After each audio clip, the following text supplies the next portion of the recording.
Өдрийн тайлбарлах төсөл задлангаар за төмөр бетон хашаа үйлдвэрлэх энэ төслийг танилцуулъя.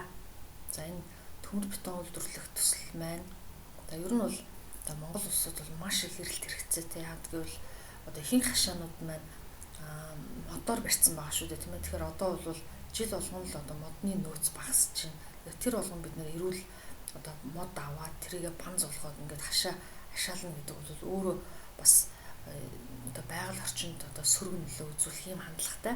Тэгэхээр жил ирэх тусам за айлууд туслангийн хашаа барьж байна. Дээрэс нь одоо төрөл бүрийн манай хашаа барих туртаа ард түмэн шүү дээ, тийм ээ. Тэгэхээр энэ бол маш их эрэлт хэрэгцээтэй. За тэгээд энэ төслийг яаж бичсэн байна гэдэг тал дээр.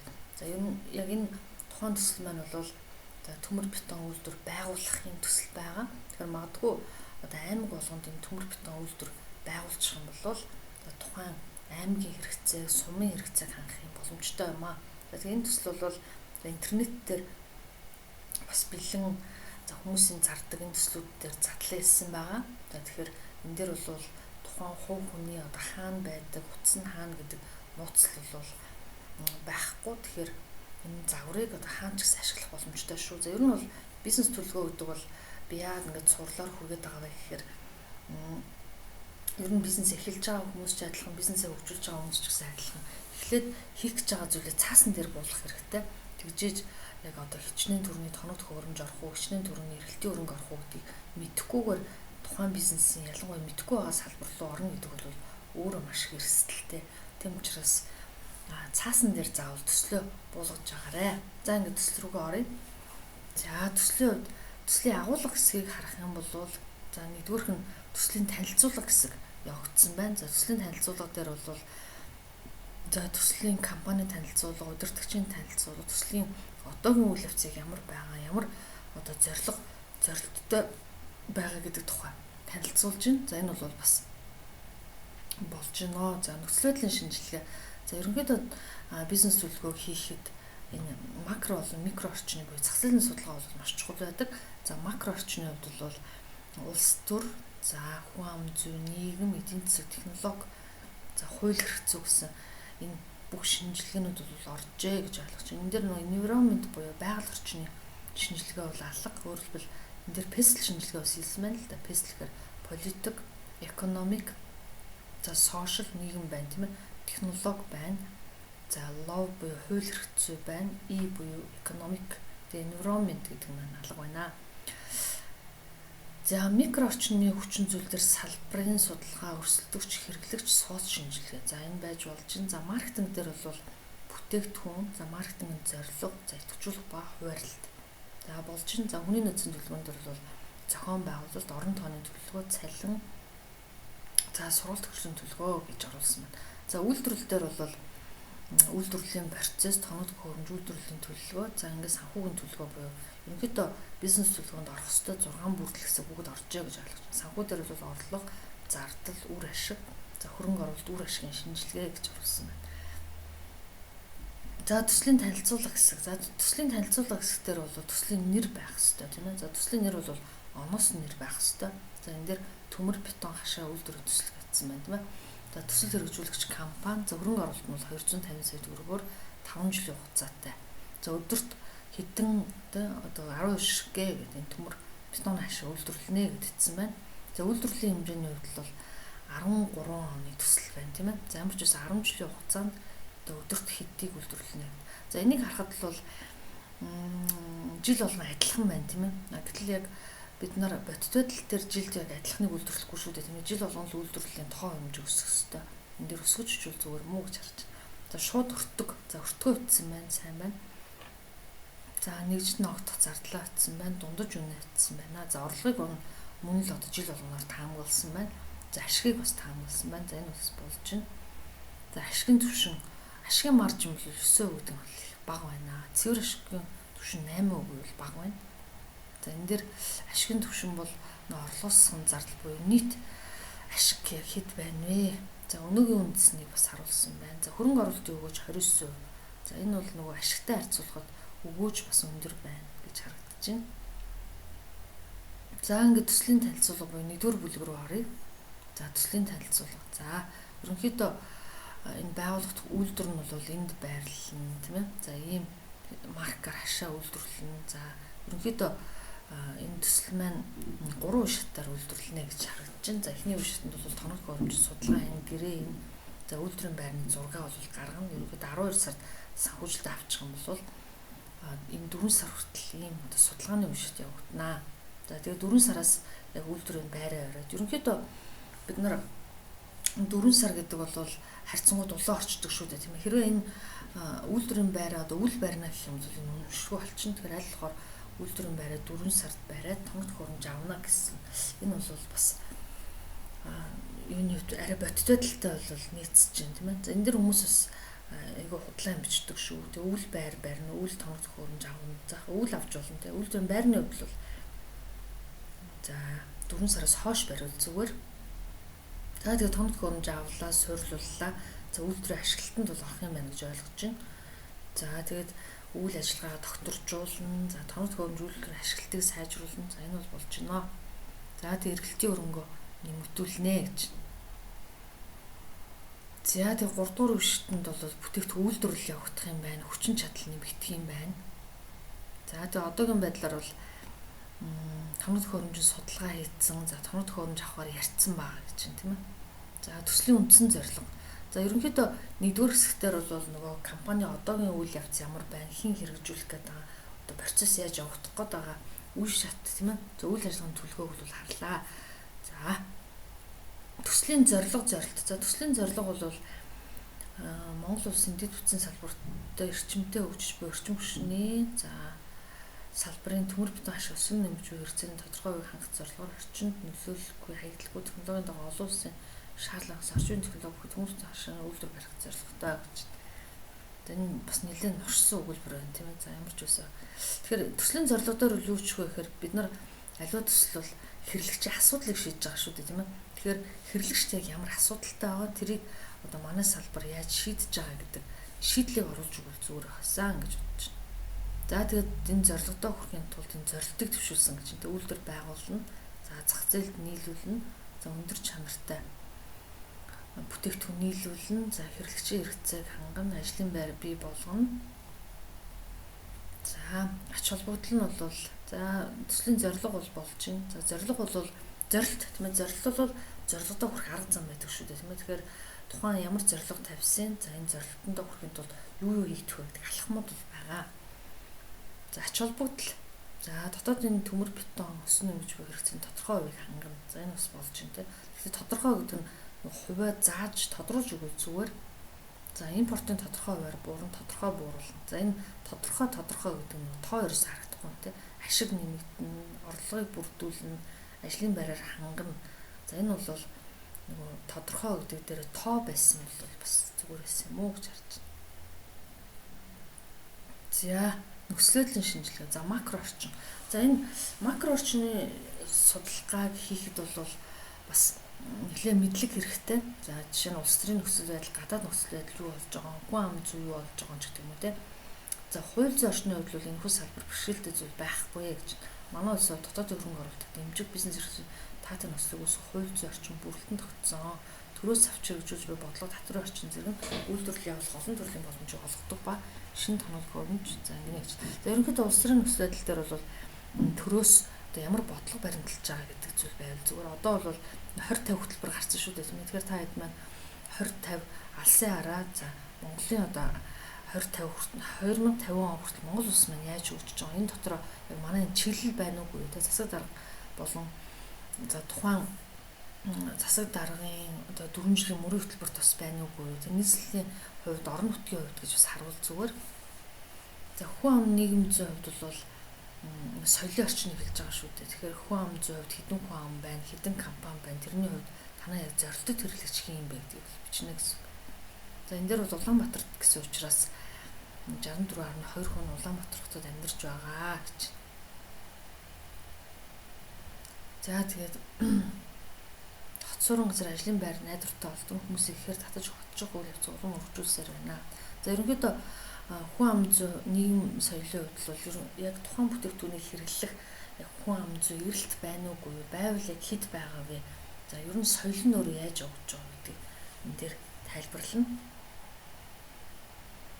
За эдийн засгийн хүчин зүйл. За энд бол нөгөө дотоод нийт бүтээгдэхүүнд эзэлж байгаа танаас салбарын өсөлт яг ямар байгаа вэ гэдгийг бичнэ. За энэ бол бас болж байна. Гэхдээ энэ их усрыг дандаа дурдж өгнө шүү. Тэгэхгүй бол инфляц ямар байна, дотоод нийт бүтээгдэхүүн ямар байна гэдгийг статистик мэдээлэлээс авсан гэсэн холбоосоо оруулж өгвөл бас зүгээр. За технологийн хувьд. За энэ салбарт мөрдөн ажилладаг үндсэн стандартууд. За энэ бол болж байна тийм ээ. Ерөнхийдөө ямар стандарт ажиллаж байгаа. За микро орчны хувьд. За нөгөө энэ дээр шиг хэрэглэгчийн судалгаа, өрсөлдөгчийн судалгаа гэсэн шүү дээ тийм ээ. Тэгэхээр уг салбарт одоогийн байдлаар цөөхөн компани үйл ажиллагаа болдог. За хэрвээ орон нутагт байх юм бол яг хэдэн компани за танах ямар онцлогтой, манайх ямар онцлогтой гэдэг юм уу тийм. Энэ өрсөлдөгчийн болон хэрэглэгчийн судалгааг нэлээд нарийн бичиж өгнө. За өрсөлдөгчийн өндөр ч хасаасан байна тийм үү. Хүчин чадал юм байна, бүтээгдэхүүн нөхцөл юм байна. За энэ бол болж байна. За хэрэглэгчийн зах зээлийн судалгаа. За хэрэглэгчийн зах зээлийн судалгаа бас чухал тийм ээ. Энэ дээр бол болж өгнө хэрэглэгчдээс төлөөлүүлээд нэг тодорхой хувьас нь судалгаа авчвал зүгээр яг эрэлт байна уу гэдгийг хараад.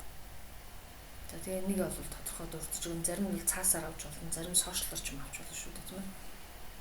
За энэ бол ямар ч хэрэглэгчийн судалгаа хийсэн байна. За SWOT-ыг бол заавал бизнес төлөвлөгөөнд оруулах ёстой. За давуу тал, боломж, аюул, сул тал юу юм гэдгийг. За тэгээ хідэн давуу тал байгаа, хідэн одоо боломж байгаа. Ерөнхийдөө давуу тал нь бол сул талаас их, за боломж нь эрсдлээс их байсан. За энэ дээр бол баг тэнцүү байх шүү дээ тийм ээ. Тэгэхээр энэ бас бизнес төлөвлөгөө хэтэрхий их сул талтай, хэтэрхий их эрсдэлтэй байх юм бол нөгөө тэнцэх магадлал нь бас бага байх боломжтой болчихно. Тэгэхээр аль болохоор та давуу тал боломжийг илүү хүчээрээ. За тэгээд SWOT-ийн гол зорилго бол бид нэр эрсдлийн шинжилгээ хийх гэдэг байгаа шүү дээ тийм ээ. Тэр эрсдлийн шинжилгээ буюу хэдэн төрлийн эрсдэл байгаа. За энэ дээрээс даван тулахын тулд яах вэ? Одоо магадгүй хөрөнгө оруулагч талбараар 250 сая төгрөг зээлчдэг тийм ээ. Гэтэл энэ дээр эрсдлээ дурдсан биш үү? Твшилт технологи бүхий өндөр хүчин чадалтай компани байгуулагдах. За манайхаас илүү одоо твшилт технологитой компани байгуулах бол манайх яах юм? За сүүл нэгдүгээр арга хэмжээ бид нар одоо чанартай бүтээгдэхүүн үйлдвэрлээд хэрэглэгчээ татчих юм бол бас давуу талтай. За ажлын хүчний хомсдол. За нөгөө хүний нөөц олдохгүй гараад байвал яах юм те. Тэгэхээр бид нар хүний нөөцөө илүү одоо бодлохоор авч явна ч гэдэг юм. За өвлийн улирал чинь улирлын шин чанартай. Тэгэхээр нөгөө өвөл олцохоор яах юм? Зун болохоор яах юм? Өвөл ингээд зээл авчдаг. Зээл чинь төлж чадахгүй байвал тэр үед нь яах юм ч гэдэг юм. За зарим өрсөлдөгчдийн үн хэмд байх. За энэ бас яг аюул мөн үгүй те. Хэрвээ өрсөлдөгч нь хямд зараад ах юм бол та үнэ хямдруулах гол те. Учиргүй үнэ өөр байх. Өөр л биш бол бас өрсөлдөгчтэй ойролцоо өмнө тогтоно шүү дээ тийм ээ. Тэгэхээр энийг бас бодолцож үзэх хэрэгтэй гэсэн. За гэх мэтээр бид нар SWOT шинжилгээгээ хийн. За маркетинг. За ерөнхийдөө маркетинг төлөвлөгөө бол бүтээгдэхүүн үн нэвтрүүлэлт хуваарлт гэсэн дөрвөн зүйлийг бол заавал тайлбарлах хэрэгтэй. За энэ дээр бол бүтээгдэхүүний хэдэн нэр төрлийн бүтээгдэхүүн байх юм, энэ хоорондоо ямар ялгаатай юм. За тэгээд зорилттой хэрэглэгч чинь яг хийн гэдгийг санаа гэсэн. За энэ дээр бол ийм бүтээгдэхүүнүүд байна тийм ээ. Эднэрийн нөгөө ялгаатай давуу талыг тайлбарлавал зүгээр. За зорилго, зорилт, зах зээл. За энэ бол бас болж байна. Маркетингийн зорилго. За үйлдвэрлэсэн бүтээгдэхүүний дотоодын зах зээл таниулж, үйлдвэрлэлийн үйл ажиллагааг тасралтгүй явуулж, дотоодын зах зээл нийлүүлэлтийг тасралтгүй явуулснаар үйлдвэрлэлийн үйл ажиллагаа бүтээгдэхүүн өргөжүүлэх, импортыг бууруулан гадагш гарах, явуулж өрсөлдөж бууруулахад оршино гэж. За тэгэхээр яг маркетинг адилхан, хүний нөөцч адилхан бид нар нөгөө тухайн хэсгийнхаа зорилгыг тодорхойлоод тэрнээсээ зорилтуудаа гаргаж авах хэрэгтэй. За энд бол зорилгоо гаргасан байна. Зорилтоо гаргасан нь бол давуу талтай. За ямар ч байсан дотоодын зах зээл таниулан сурталчлана гэж юм те. Байнгын хэрэглэгчтэй болно. Өөрөнгө гэсэн байр суурь эзлэн, нэр төлөвлөгөөг олшруулна, борлуулалт үйлчилгээнд нэмсэн үйл ажиллагаа явуулна гэж. За энэ бол болж байна. За зорилттой хэрэглэгч нь хин бэ гэдгийг тодорхойлсон байна. За энэ дээр бол зах зээлийн багтаамжаас тайлбарлаж үзвэл зүгээр яг жилдээ тухайн зах зээлийн нийт хэдэн хувийг хангах гээд байгаа вэ? За хүчин чадлын хувьд цаашдаа яаж өсөх вэ гэдэг юм уу? Тэрийг тавих хэрэгтэй. За идэвхжүүлэлт. За нөгөө бүтээгдэхүүнээ өөрийнхөө үйлдвэрээс зарах юм уу? Эсвэл онлайнаар зарах юм уу? Зар сурталчилгаа чинь яг яаж явагдах? Хуваарлт чинь яаж явагдах юм гэдгийг бичнэ. За энэ дээр ингээ өшөө дэлгэрүүлвэл бас зүгээр байхсан. Ерөнхийдөө бизнес төлөвлөгөө чинь бага байх юм бол үнийн дүн бага байх тусам нөгөө агуулга багасдаг. За үнийн дүн их байх тусам агуулга маань улам задардаг байна. За энэ бол зүгээр дурдал орсон байна тийм ээ. За хүний нөөц дээр бол бүтцээ заавал зурна. За энэ дээр бүтцийг бол зурсан бахаа гэж бодож байна. За тэгээд нөгөө тухайн ажил дээр хэдэн ажилтан байх вэ? Оронтойгоос төлөвлөж юм тийм үү? Одоо хэд байгаа нь шинээр хэд нэмэгдэх вэ гэдэг. За тэгээд цалингаас төсөөлж өгнө. За энэ бол орсон байна. За тэгээд цалин жилдээ хэдийн, сардаа хэдийн гэдгийг төсөөлнө гэсэн. За энэ бол тухайн жилээр төлөвлөсөн баг шиг байна. За энэ бол болж байна. За тэгээд сургалт хөгжлийн төлөвлөгдсөн байсан шүү дээ. Тэгэхээр хүмүүсээ одоо энэ 24 үнэ яаж сурах вэ? За ямар ч байсан хавбын сургалт өгөх юм байна гэж харагдаж байна. За ингээд сургалтаа төлөвлөжүүл бас зүгээр. Зарим компаниуд бол сургалтын төлөвлөгөөс гаргадаг. Хүмүүсээ хязгаарч сургадаг. Тэгэхээр байгууллага хөгжүүлээ гэвэл сургалтаа төлөвлөх хэрэгтэй. За үйлдвэрлэлийн төлөвлөгөө. За үйлдвэрлэл дээр бол яалтчгүй процессын технологийн процесс бол байна. За ерөнхийдөө ямар процессор яаж эзэн бүтээгдэхүүн үйлдвэрлэх вэ гэдэг энэ процесс бол байна гэсэн. За энэ дээр бол тодорхой хэмжээр зурсан байна тийм ээ. За ингээд нөгөө сардаа хэдийг үйлдвэрлэх, жилдээ хэдийг үйлдвэрлэх гэдэг үйлдвэрлэлийн төлөвлөгөөгөө гаргана. За энэ бол өдрөөгөө гаргачих юм бол сард хэд хоног ажиллах, жилд хэдэн сар нь ажиллах юм гэдгээс хамаарч гараад ирж шүү дээ тийм ээ. За үйлдвэрлэл ашиг тоног төхөөрөмж байна. За тоног төхөөрөмж бас маркеттай үнэтэй нь бас биччихвэл зүгээр шүү. За энэ дэр бол марк авчихсан байна тийм ээ. За энэ гүчжээ. За үйлдвэрлэлийн төлөвлөгөөгөө бол бас ингэж оруулах нь бас зүг. За энэ бол график зурсан юм шиг байна. Дээшээ доош гүйтсэн байна тийм ээ. За энэ график ер нь бол бид нар тоог бахан дуртахаас илүү графикаар харуулж үзвэл хэлбэр байдаг. Жил бүр өсөж байгаа юм уу, буурж байгаа юм уу гэдгийг харж шүү дээ тийм ээ. За ингээд санхүүгийн төлөвлөгөө. За санхүүгийн төлөвлөгөөнд бол борлуулалтын прогноз хийхэд төлөвлөнө. За энэ дээр прогноз төлөвлөхөнд бол өдөрт хэдийг үйлдвэрлэх юм тийм ээ, жилд хэдийг үйлдвэрлэх юм гэдэг тоог чухал. Тэгэхээр тухайн өдөрт үйлдвэрлэхийгээ болвол тухайн тоног төхөөрөмж хүчин чадлаас хамаардаг байна. За ингээд зардлын төлөвлөгөө. За зардал буюу ямар зардал гарах. За биднэрт орлого цөөхөн боловч зардал их байдаг шүү дээ тийм ээ. Тэгэхээр зардлуудаа бол нарийн задлаад бүтцээр нь харуулчихвал бас илүү ойлгомжтой. За тэг шууд зардал, шууд бус зардал гэж ангилсан байна. Тэр ерөнхийдөө шууд зардал гэдэг шууд материал, шууд хөлбөмбө, үнц гэж ордог шүү дээ тийм ээ. За шууд бус зардал бол бусад шууд зардалд ороогүй зардлууд бол ордог. Тэгэхээр бид нар энэ шууд зардлыг одоо төлөвлөж байгаа гол шалтгаан нь бүтээгдэхүүний хүртгийг тооцоолох гэж байгаа. Тэр энийг зөв тооцоолсон бол бас сайн. Тэгэхгүй бол зарим хүмүүс нөгөө борлуулалт бүтээгдэхүүний хүртэг гэхээр зөвхөн материалыг бодоод байдаг. Тэр хэрвээ энэ хүртгөө сайн тооцоолж чадахгүй бол манай энэ бизнес эхлэл сургалтын дээр бизнес төлөвлөгөө сургалтын дээр хүртгийг бас нарийн заадаг шүү гэх давхар мэдээлэл өгчөө. За ингээд зардлуудаа графикаар харуулсан байна. За тэгээ орлого ашигын төлөвлөгөө. За орлого зардал ашигаа төлөвлөжээ.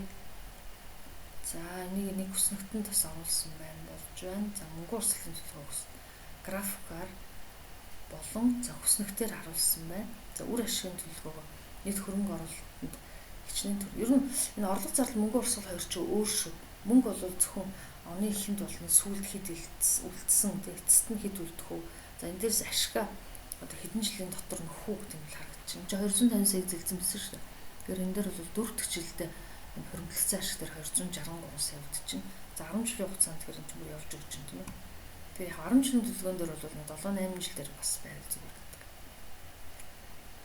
За хөрөнгө оруулалт буюу зээлээр авах юмнуудаа бүгднийг ингээд графикаар харуулах хэрэгтэй.